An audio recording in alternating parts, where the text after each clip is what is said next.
Allez, on y va. Parce qu'il commence à bien faire chaud. Avant l'info avec Arnaud. Notre invité d'aujourd'hui est un invité international. C'est un comédien étranger, enfin français qui vit à l'étranger. On va peut-être d'ailleurs parler en anglais avec lui. Hi Gary. Nice to meet you. Pardon? Là, tu parles pas anglais? anglais? Non, tu peux me parler français. Je peux parler comprends français pas avec toi? l'anglais. Non, Très bien. Merci. Bon, notre invité s'appelle Gary Sedbon. Il est comédien et il cartonne actuellement sur les scènes du monde entier, en particulier où tu es en ce moment. Bah écoute, Arnaud, effectivement, moi j'ai quitté la France, comme tu disais. Ou est-ce que c'est la France qui t'a quitté? Je sais pas.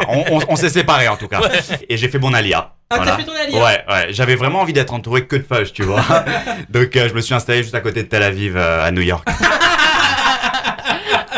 Mais je crois qu'il y en a même plus à New York que dans tout Israël. Ah mais clairement. Ah bon? Ouais. C'est pas numéro 2? Je crois que maintenant Israël en a plus. Peut-être que maintenant il y en a plus, mais bon, c'est pas loin quoi. Qu'est-ce qui t'a donné envie justement de partir de France et de te lancer, de performer, comme on dit là-bas, sur scène dans des stand-up américains? Bah écoute, il y en avait peut-être pas assez. Ouais, c'est un art naissant aux États-Unis, le stand-up. Donc je me suis dit que voilà, j'allais apporter ma touche, exactement. Je pense qu'il y a tout à faire.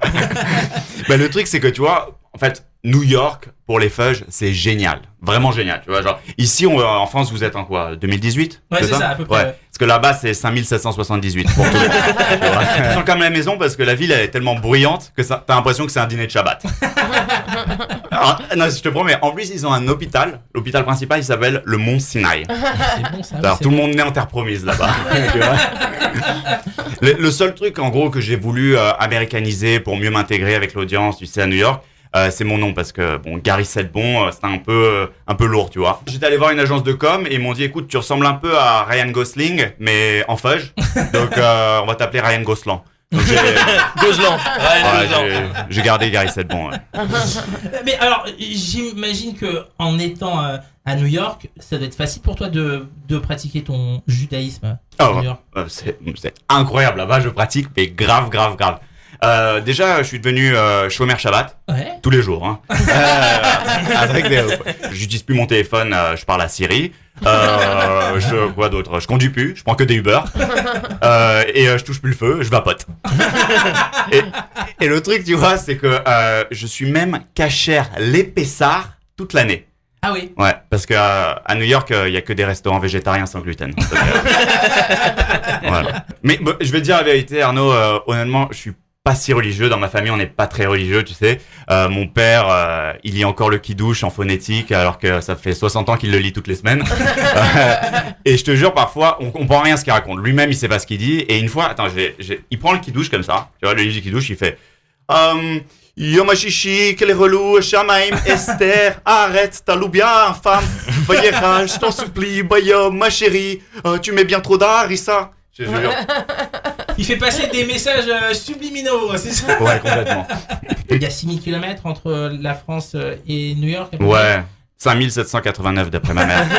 Mais justement, est-ce que ta mère vit bien la distance entre elle et son fils maintenant? Ouh là là, sujet très sensible. Non, pas du tout. Pour résumer, elle pense, tu sais, pour elle, New York, c'est super dangereux comme ville. Donc elle veut être sûre que tout va bien, elle m'appelle de temps en temps, toutes les 10 minutes, tu sais. Et ce qu'elle comprend pas en réalité, c'est que c'est les New-Yorkais qui ont peur de moi, tu sais. Ah bon, les New-Yorkais ont peur de toi? Ouais. Parce que quand je leur dis « Oh, I'm French, je suis français », eux, ils adorent. Mais après, je leur dis « Mon père, il est né en Tunisie. » Et là, ils flippent un peu, tu sais, parce que pour eux, un fudge, il est HK. Ils savent pas que les séfarades, ils existent. Donc je dois leur expliquer c'est un Tunisien un peu différent. Il mange du couscous, il a la pommade et il parle arabe couramment. Mais c'est un Tunisien comme ils aiment. Tu sais, c'est celui qui leur fait des jeans, pas celui qui leur fait les poches. Ouais. Enfin, c'est un cliché. Il est pas dans la sape. Non, il est médecin. Il est médecin, toi? Ouais. Radiologue. Ah ouais, radiologue. Radiologue. Ah ouais, donc. C'est mon radiologue personnel. Donc vous connaissez alors? Enfin, par les radios, ouais. On rigole sur ces radios pendant je ne lâche pas la radio. Tu m'as dit que tu étais d'origine mixte. Ouais, bah moi ça veut dire que je suis moitié séfarade et moitié ashkénaze. D'accord. En gros, ça veut dire que je suis moitié lourd et moitié déprimé. Ma mère, elle m'appelle de temps en temps pour me demander comment ça va, tu sais, et je lui dis Ah, je sais pas ce que j'ai, moi, j'arrive même plus à terminer mes fricassés au petit-déj. J'imagine que ta mère, parce que t'en parles beaucoup, elle doit beaucoup te manquer, non? Lorsque t'es là-bas. Toute ma famille me manque en réalité. Mes grands-parents tunisiens donc. Ouais. Ça me manque de les entendre dire à quel point ils étaient riches à Sousse. Tu sais, à chaque fois, ils me disent « qu'est-ce qu'on était riches avant, on avait ça, on avait tout toute la Tunisie. » Mais le truc, c'est qu'ils étaient milliardaires justement parce qu'ils vivaient en Tunisie. Tu vois, là-bas, t'as 5 balles et tu peux t'acheter une villa et 3 Tunisiens. Et ma grand-mère, donc ashkénaze, elle, c'est plutôt d'autres choses qui me manquent. C'est ces questions sur ma copine. Tu sais, c'est ces questions tout le temps. Mais ta copine, d'où elle vient? Je dis, de Paris. Oui, mais à l'origine, d'où? De Paris. Elle fait, oui, d'accord, mais avant. Je fais, avant, elle était dans la couille gauche de son père marocain. Un petit peu de respect. Lorsqu'on est un expat, qu'est-ce qui te manque d'autre à part ta famille? Alors à part la famille, La baguette on en trouve là-bas, on en trouve des, mais des pas bonnes. Si, elles sont pas mal quand même. Ah ouais? Et, non, il y a quelque chose qui me manque vraiment. Qu'on n'a pas là-bas, c'est l'antisémitisme. Ouais, ça c'est vraiment. Ça m'a manqué, ouais. Ouais, ça me manque. Là-bas, il y a pas de suspense, tu sais. Genre, le seul truc qui va te tuer en tant que fudge à New York, c'est si l'immobilier se casse la gueule. Et ici, en France, c'est bonnes manifs pro-palestiniennes, tu sais, les drapeaux d'Israël brûlés, les pancartes mort-juifs, tout ça, il y a pas. Là-bas, il y avait une manif pro-palestinienne en bas de chez moi, à New York. Il y avait 6 personnes en pantalon de yoga. J'ai parlé à une des meufs qui manifestait, je lui ai dit mais pourquoi tu soutiens la Palestine comme ça? Et elle me dit écoute, l'année dernière j'étais en vacances à Agadir et ils ont des babouches magnifiques et des tagines trop délicieuses, so go la Palestine. Oui, c'est ça, ils ont un problème pour situer chaque ville. Pour situer tout ce qui n'est pas à New York. C'est ça en fait. Ouais. Pour eux, Paris, c'est au Texas. Ah, Paris, Texas, exactement. Je vois à chaque fois Paris, France. Je me souviens d'une manifestation que on avait vue sur Facebook, justement, une manifestation pro-palestinienne à New York. Tous les commerces fudge ont fermé le rideau, mais c'est-à-dire que tu vois dans toute la rue tout qui ferme. Donc tout New York. C'est ça. Ouais. Et les mecs, en fait, ils ont fait une contre-manifestation devant. Ils se sont retrouvés à plusieurs centaines de milliers de personnes, quoi. Contre quoi? 2 personnes? C'est ça, c'est 2 personnes. C'est impossible. J'ai vu une manifestation, mais j'ai pris une vidéo tellement c'était drôle. C'était super. Il y avait même un rabbin, je te jure, au milieu. On va faire une pause dans Avant l'info avec Arnaud et puis on revient avec notre invité Gary Sedbon. On va parler de son actu new-yorkaise, bien sûr. Et On peut parler aussi de son anniversaire, car c'est son anniversaire oui, aujourd'hui. Ouais, aujourd'hui c'est mon anniversaire. J'ai 32 ans aujourd'hui, comme Jésus. On te croit. Ouais. Oui. Et le truc, c'est que, tu vois, aujourd'hui j'hésite vraiment. Soit je crée une nouvelle religion, Soit je reste cloué au lit. soit. Mais attendez, les mecs, faites un duo. Quand tu veux, on lance un show, toi et moi ici, Johan. Le truc, c'est que moi, je me rapproche vraiment du judaïsme plus les années passent, tu sais. Je pense, par exemple, j'ai envie de commencer à porter la kippa tous les jours. Parce que c'est vraiment important, tu sais, surtout quand tu commences à perdre tes cheveux. Demande la gueule. Ouais. Étonné que ça se retombe pas sur la gueule. On devient religieux avec le temps, ouais. Ah ouais, moi j'en ai c'est pas... Même le Streimer. Mais ce que je voulais vraiment dire, c'est que finalement, je suis pas tellement religieux, mais c'est juste parce que, tu sais, en tant que jeune fudge, on est finalement des pourri gâté du 21e siècle aujourd'hui. C'est quoi le pire truc qui peut m'arriver en tant que fudge? Ici on a bien une idée. C'est ça. Ça dépend si tu parles en France ou à New York, ouais. Ouais, non, je parlais à Paris. Moi, je pensais que c'était que j'ai pas ma table à côté du DJ à Bagatelle. Tu vois, comme ça. Mais il y a 5000 ans, il fallait bien y croire pour marcher 40 ans dans le désert à bouffer des herbes amères. Tu m'étonnes. Aujourd'hui, les herbes amères, je me les fais livrer sur Deliveroo, tu vois. Gary Sedbon, on l'a dit, tu as quitté la France, tu es aujourd'hui en stand-up à New York. Mais si vous voulez vraiment me suivre quand je serai reparti, il y a Instagram où je sur poste Instagram, énormément. il est très très drôle. Sur scène, non? J'ai pas encore Sur scène, vu c'est horrible, mais j'ai pas encore vu Instagram. ton spectacle. J'ai vu des parties de ton spectacle sur Instagram et je peux vous dire, on a reçu pas mal d'humoristes et vraiment il est très drôle. Avant, en France, tu étais humoriste ou c'est en arrivant à New York que tu as décidé de l'être? En fait, j'ai fait un petit passage par Los Angeles. Au début, je me concentrais sur l'actorat en règle D'accord. générale, tu vois. Donc, j'ai fait des écoles à Los Angeles. Ensuite, j'ai refait une école d'acting à New York. J'ai fait un peu de théâtre à New York. Et j'en avais marre de pleurer pour chaque scène. Tu sais, c'est très drama tout le temps. Un peu lourd, quoi, où les profs, ils te font penser, ok, là, tu vas penser au truc le plus triste de ta vie pour qu'on te voit pleurer à l'écran ou sur scène. J'en avais un peu marre, c'était un peu lourd. Donc, j'ai découvert la comédie, puis j'ai commencé à faire des courts-métrages. Après, j'ai commencé à faire beaucoup de vidéos sur les réseaux sociaux, et puis maintenant du stand-up. Et le fait de jouer dans une langue étrangère, ça va? Ouais. Alors, il y a un truc dont je me suis jamais débarrassé, c'est mon accent. J'avais pris un moment un orthophoniste et tu vois, je faisais des cours à fond avec l'orthophoniste et on me disait que j'avais un accent de Colombien après. Je te promets. Donc j'ai fait bon, je vais économiser de l'argent, je vais garder mon accent français et voilà. Mais sinon, je parle pas mal. La vanne en anglais, c'est pas. Alors déjà d'écrire des vannes en français, c'est pas facile. Mais disons que pour adapter les vannes, en plus New York, c'est un microcosme spécifique aux États-Unis. Ça veut dire qu'ils rigolent même pas des mêmes choses qu'on peut rigoler à Los Angeles ou qu'on peut. Exactement. Gad Elmaleh on a parlé, qui disait qu'il adaptait son spectacle au fur et à mesure de sa tournée aux États-Unis. Alors déjà j'ai baigné dedans depuis tout petit, même en France. Je regardais énormément tout ce qui était Seinfeld. Ensuite un peu plus tard tout ce qui était Louis C.K., Larry David, etc. Donc moi j'étais vachement exposé à ce genre d'humour. Et puis là-bas, j'ai fait énormément de workshops d'écriture, de performance, de jeux sur scène, parce que c'est tout un style de jouer là-bas. Mais est-ce qu'il te demandait justement d'amener ta patte française ou pas du tout? Si tu veux faire du stand-up, le personnage sur scène, c'est toi.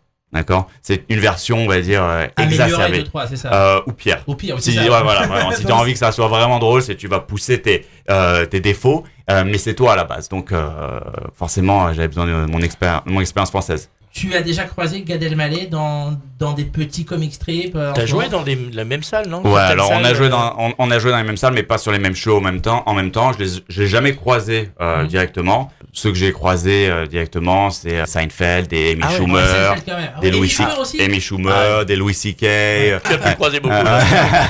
Sauf si tu vas en garde à vue. Ça y est, ça fait quelques mois là. Ça fait de la peine parce que c'est vraiment un dieu vivant du show, Louis C.K. Bah, tous c'était des bêtes. Dave Chappelle, tout ça, c'est énorme. Et toi, en tant que Français, est-ce que parfois tu t'inspires d'eux? Alors, tout a été fait, c'est vrai. Tout a été dit, mais depuis extrêmement longtemps. Maintenant, tous les sujets ont été abordés. Maintenant, ça sera jamais la même blague en fonction du comédien qui va performer la blague. Parce que tu vas avoir ce qu'on appelle des premises, c'est-à-dire le sujet de base, d'accord? Mais ta punchline, donc ta blague dessus, ça va être abordé d'une manière unique parce que c'est toi, c'est ta vision des choses. Donc évidemment, tu t'inspires et tout le monde s'inspire. Bon, maintenant, si tu ressors une blague exactement de la même manière qu'un comédien, c'est du plagiat. Alors, oui, c'est une spécialité française. Oui, exactement. Non, c'est pas une spécialité française parce que le scandale a eu lieu en France, mais il avait également eu lieu auparavant aux États-Unis entre comiques.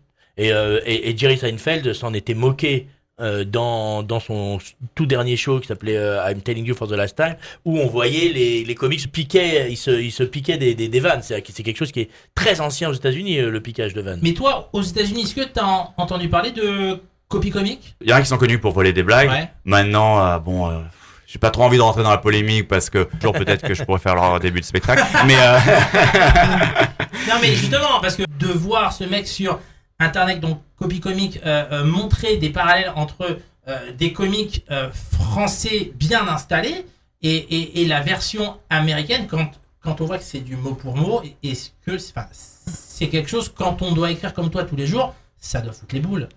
Je pense que dans tous les arts, il y a beaucoup de copier-coller. Maintenant, l'enjeu, c'est de savoir copier et innover, d'accord?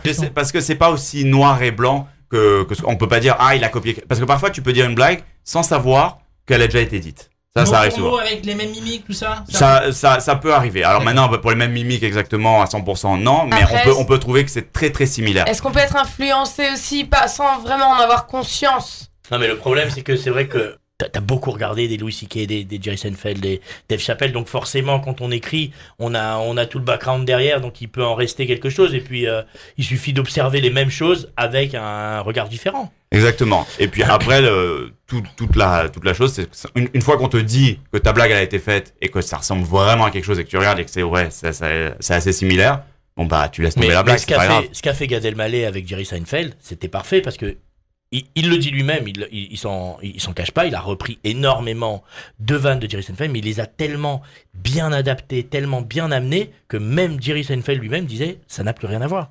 Ouais. Et pourtant, en tant que grand admirateur depuis le début de Jerry Seinfeld, il y avait des trucs qui étaient choquants. C'était même vrai. Bon. Écoutez, on va clore le débat. On embrasse quand même Banik Bentala, Thomas Sisley, et tous nos amis. Gary, merci beaucoup d'être venu dans Avant l'info. S'il y a des personnes qui partent à New York cet été, ils peuvent te voir où est-ce T'as des dates à New York? Elles sont toutes annoncées sur mon Instagram. D'accord. Voilà, mais j'en ai tout le temps. Donc, Que New York? Ouais, que New York pour l'instant. Que New York pour l'instant, ouais. C'est déjà pas mal. Je vais pas le bordel à Shkumun en confirmant un truc qui est pas confirmé. Donc bon, vous pourrez peut-être le voir ailleurs, mais c'est pas sûr pour l'instant. C'est New York. Vous le suivez sur Instagram, Gary Cetbon, SCETBON. Et puis de toute façon, je mettrai les liens. Non mais allez sur ouais. Instagram, c'est vraiment très drôle. C'est très tous drôle. les jours de la petite vanne fraîche et sympa. Et d'ailleurs, vous retrouvez peut-être parfois des vannes qu'on a entendues chez Gary. Oui, mais je vous dis, c'est ma vision unique des choses. Moi j'avoue que j'ai fait il y a quelques temps Ah, une vanne bah alors. de Gary Ouais. que j'avais récupérée sur son Instagram au moment de Pessard, Ouais. quand tu avais dit Pessard à New York, on le ressent pas du tout vu que tout est déjà sans gluten. En revanche, si dans le judaïsme on faisait une semaine sans quinoa, alors là ce serait compliqué. Eh ben tu passeras à la compta. C'était une vanne excellente et je l'avais reprise dans Avant l'info. C'est la fin de cette émission, merci d'avoir suivi. Rendez-vous demain pour de nouvelles aventures si Dieu veut, si le patron est d'accord, mais également tout le temps sur Facebook, sur Twitter, sur Instagram et sur YouTube. Merci beaucoup Gary, à très vite. C'était Avant l'info avec Arnaud sur Radio Shalom.